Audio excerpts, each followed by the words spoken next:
Cheating wife used my travel rewards for an affair trip but forgot to change the reservation contact. I had always been meticulous about my travel rewards. After years of business trips and personal vacations, I had accumulated a treasure trove of points. I often used them to surprise my wife, Emily, with luxurious getaways. She always gushed about how thoughtful I was, making me believe I was a great husband. But one day, I received an email confirmation for a hotel booking I had not made. It was a 5-star resort in another city, paid for entirely with my points. Confused, I scrolled down, only to see Emily's name as the primary guest. That alone was not the problem. The kicker? The reservation listed 2 guests. And I was not the second one. My heart pounded as I realized what this meant. Emily had used my hard-earned rewards to fund an affair. And she had been careless enough to leave a trail. Emily and I had been married for 6 years. From the outside, we looked like the perfect couple. We had a beautiful home, stable jobs, and a comfortable lifestyle. I worked as a financial analyst, which required frequent travel, while Emily ran a small but successful home-based business. She often told me how much she appreciated the security I provided, making me believe our marriage was strong. From the beginning, I had been devoted to her. I planned romantic surprises, remembered our anniversaries, and ensured she never had to worry about finances. Travel was one of our shared joys, and I often used my accumulated rewards to take us on trips to tropical destinations or high-end resorts. Despite my effort, I had started noticing changes in Emily. She had become distant. She spent more time on her phone, guarded it more than usual, and often went out with friends, but never mentioned names. If I asked, she would get defensive, accusing me of being controlling or paranoid. I wanted to believe she was just stressed or needed space. But deep down, I had a nagging feeling that something was wrong. I never imagined that the confirmation email I received that day would prove my suspicions correct. A few days before receiving the email, Emily had been acting strangely. She was overly affectionate, something she did whenever she wanted to hide something. She kept telling me how much she loved me and how lucky she was to have me. Then, she mentioned she was going on a girls' trip over the weekend. She claimed it was a last-minute getaway with her childhood friend, Lisa, to unwind from stress. I thought nothing of it. I even encouraged her to go, thinking some time away would do her good. But I found it odd that she did not ask for my travel rewards like she usually did. Normally, she would have told me about her plans weeks in advance, and I would have gladly booked everything for her. This time, she insisted she would handle it herself. I should have questioned it more. But I trusted her. That trust shattered the moment I opened the email. The booking was for a luxury resort in Miami. The check-in date was the same weekend she told me she was going on her trip. But instead of Lisa, the second guest's name was unfamiliar, Michael R. My stomach dropped. Emily was not on a girl's trip. She was going on a romantic getaway with another man. And she had used my travel points to do it. The moment I saw the email, my body went cold. My heart pounded so hard I could hear it in my ears. I reread the reservation details, hoping I had misread something. But it was all there. Emily had booked a weekend trip to Miami with a man named Michael R. I sat in silence, my mind racing. Who was he? How long had this been going on? And how could she be so careless, so bold, to use my travel rewards for her affair? I took a deep breath, forcing myself to think rationally. I needed proof. If I confronted her now, she would deny everything, twist my words, and somehow turn herself into the victim. I had seen her do it before in minor arguments. This time, I needed undeniable evidence. I checked my travel rewards account. Sure enough, the transaction was there. She had used a large portion of the points I had been saving for our anniversary trip. I clicked on the hotel's website and pulled up the reservation using the confirmation number from the email. The booking showed a king suite, and under the special requests section, there was a note, romantic package with champagne upon arrival. It was like a slap in the face. Still, I needed to be absolutely sure. I scrolled down to the contact information. She had forgotten to change it. My phone number and email were still listed as the primary contact. That meant any updates, receipts, or changes would come directly to me. A plan began to form. Instead of confronting her, I decided to let things play out. I called the hotel, pretending to be Michael, and asked if they could send a detailed receipt to my email after checkout. They happily agreed. Now I just had to wait. Emily left Friday morning, acting as if everything was normal. She kissed me goodbye, told me she loved me, and promised to bring me back a souvenir. It was disgusting how easily she lied. As soon as she was gone, I began digging. I checked our phone records. While she had Michael's number saved under a fake name, the call logs showed they had been speaking frequently, sometimes late at night when she claimed to be asleep. I searched through our shared credit card transactions and found multiple charges for expensive restaurants and gifts over the past few months. None of these were things she had given to me. Then, I checked her social media. Nothing seemed out of the ordinary at first, but I noticed she had changed the privacy settings on some of her recent posts.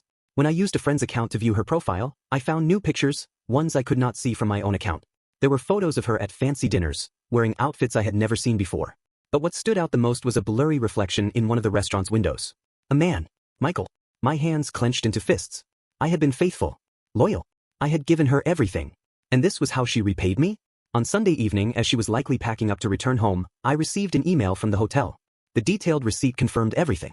The couple's spa package, the candlelit dinner, the expensive wine. She had not even tried to be discreet. I forwarded the email to myself, then sent a copy to my personal lawyer, just in case I needed it later. By the time Emily walked through the door that night, I was ready. She put on her best innocent smile and hugged me as if she had not just spent the weekend with another man. "Hey babe," she said, setting her bag down. "I missed you." I stared at her, expressionless. "How was your trip?" She hesitated for the briefest second but recovered quickly. "It was amazing. Lisa and I had so much fun. The beach was beautiful. I wish you could have been there." That was it. The final lie. I pulled out my phone and calmly placed it on the table. The email with the reservation details was open. Her face drained of color the moment she saw it. "Who is Michael R.?" I asked. Her mouth opened, then closed. She was caught, and she knew it. I folded my arms. "You want to try that again?" Emily stammered. I can explain." I scoffed. "Explain what? That you used my travel rewards to take your affair partner on a luxury trip? That you spent the weekend lying to my face? Or that you were too stupid to change the contact info?" Tears welled in her eyes, but I was beyond caring. "You are unbelievable," I continued, my voice calm but firm. "You did not even bother to cover your tracks properly. And the worst part? I was willing to trust you. I never questioned you. But you threw it all away, for what?" She started crying. "It was a mistake." I shook my head. "No, Emily. A mistake is forgetting an anniversary. This was a choice. Repeatedly. Over and over again." She reached for my arm. "Please, we can fix this." I stepped back. "There is nothing to fix. You are done here." She looked at me wide-eyed. "Wait, what do you mean?" I picked up my keys. "I mean you need to pack your things and leave. I have already spoken to a lawyer. We are done." Her face twisted in anger. "You are seriously throwing away our marriage over one mistake?" I laughed. "You threw it away the moment you got into bed with another man." With that, I walked out, leaving her sobbing. Emily's tears quickly turned to anger as she realized I was not going to forgive her. She stood in the middle of the living room, her face red, fists clenched at her sides. "You are being irrational," she snapped. "You are willing to end everything over this?" I exhaled sharply, keeping my voice even. "No, Emily. You ended everything the moment you betrayed me. Do not blame me for your choices." She scoffed, crossing her arms. "So, that is it? You are just kicking me out? After everything we have been through?" I shrugged. "You did not seem to think about everything we have been through when you were in Miami with him." She opened her mouth but had no comeback. "I will be generous," I continued. "You have 24 hours to pack and leave. I do not want a single trace of you in this house after that." She let out a bitter laugh. "And where am I supposed to go?" "That is not my problem," I said simply. For a moment, she looked genuinely lost. Then, as if flipping a switch, she suddenly grabbed her phone and started typing furiously. I had no doubt she was messaging Michael, expecting him to swoop in and save her.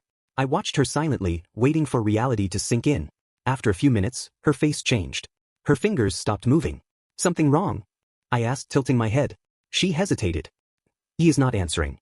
I nearly laughed. Of course, he is not answering. Men like Michael were only interested when things were fun and easy. The moment responsibility came knocking, they vanished. "You really thought he would?" I asked, shaking my head. "Did he promise you a future? Did he tell you he loved you?" She did not respond. I continued, my voice filled with controlled anger. "Let me guess. He told you he would leave his wife for you? That you two would start a new life together?" Tears welled in her eyes, but I had no sympathy left. "You were just a fling to him, Emily," I said coldly. "And now that things are getting serious, he is ghosting you. Just like you deserve." She threw her phone onto the couch and clenched her jaw. "You do not understand." I cut her off. "No, you do not understand. You made your bed. Now lie in it." She was silent. I grabbed my coat and keys. "I will be back in the morning. Be gone by then." Without another word, I walked out, slamming the door behind me. The next morning, I returned home to find Emily still there, but her bags were packed. She sat on the couch, staring at her phone. Her face looked pale, as if she had been up all night. When she heard me walk in, she looked up with a hollow expression. "He blocked me," she said quietly. I shrugged. Not surprised. She let out a humorless laugh. "I ruined everything, did I not?" "Yes," I said bluntly.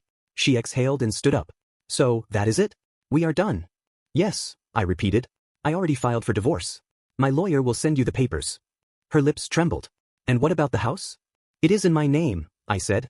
"You have no claim to it. I have already changed the locks. Do not come back." She blinked rapidly, her pride clearly preventing her from crying again. "Goodbye, Emily," I said. She picked up her bags, hesitated for a moment, then walked out the door. I watched her leave, feeling a weight lift off my shoulders. But I was not done yet. Emily may have been out of my life, but I had unfinished business. Michael. I had already done some digging over the weekend and found out that he worked for a prestigious financial firm. A firm that had a strict no fraternization policy, especially when it came to affairs with married individuals. I also discovered that his wife was very active on social media. With a few clicks, I compiled all the proof, Emily's messages, the hotel receipts, even the credit card transactions. Then, I crafted an anonymous email and sent it to both Michael's company and his wife. Within hours, the chaos began. Michael's wife went ballistic. She posted a long, angry rant on social media, tagging Michael and his company. She included screenshots of the evidence I had sent her. Not long after, I received a reply from the firm's HR department. They thanked me for my concern and assured me they would investigate the matter thoroughly. By the next morning, Michael's wife had updated her post. Michael had been fired. I leaned back in my chair, satisfied. Justice had been served. As news of Michael's downfall spread, I received a text from an unknown number. When I opened it, I saw a desperate message from none other than Emily. Emily, are you happy now? You ruined his life. I stared at the screen, shaking my head. She still does not get it. I responded with a simple, he did that to himself. Almost immediately, the typing bubble appeared. Emily, you are so petty. Just move on like an adult. I let out a dry laugh. The irony of her calling me petty was almost too much to handle. I blocked her number and set my phone down, feeling a sense of finality. Later that evening, as I sat on my couch sipping a well-deserved drink, I received another message, this time from Michael's wife, Sophia. Sophia, hey, I do not know who you are, but thank you. I never would have known if you had not told me. I hesitated before replying. Me, I figured you deserved the truth. I am sorry you had to find out this way. She responded almost immediately. Sophia, do not be. I am just glad I did not waste any more years on him. We exchanged a few more messages, and I could tell she was hurting but also relieved. Unlike Emily, she had dignity. At the end of our conversation, she sent one final message. Sophia, I hope you find someone better. You deserve it. I smiled. Maybe I would. Over the next few weeks, I heard bits and pieces about Emily's downfall through mutual acquaintances. Apparently, she had tried to reach out to Michael after he lost his job, but he had completely cut her off. Without his financial support, she struggled. She had been too comfortable living off of my income and had not prepared for a life without me. Rumor had it she was couch surfing between friends' places, trying to find a way to rebuild her life. Part of me thought about feeling bad for her. But I did not. She made her choices. Now she had to live with them. For the first time in a long time, I felt free. The betrayal, the lies, the humiliation, it was all behind me now. I spent more time focusing on myself, my career, and my hobbies. I reconnected with old friends, took a solo vacation, and started enjoying life without the constant stress of wondering what my wife was up to. One evening, I was at a cafe when I felt a tap on my shoulder. I turned around and saw Sophia standing there, smiling. Mind if I join you? She asked. I gestured to the seat across from me. Please. As we sat and talked, I realized something. I had spent so much time dealing with the wreckage of my past that I had not thought much about the future. Maybe, just maybe, this was the start of something new. And that concludes the story. If you enjoyed this video, make sure to like, subscribe, and hit the bell icon so you never miss an update.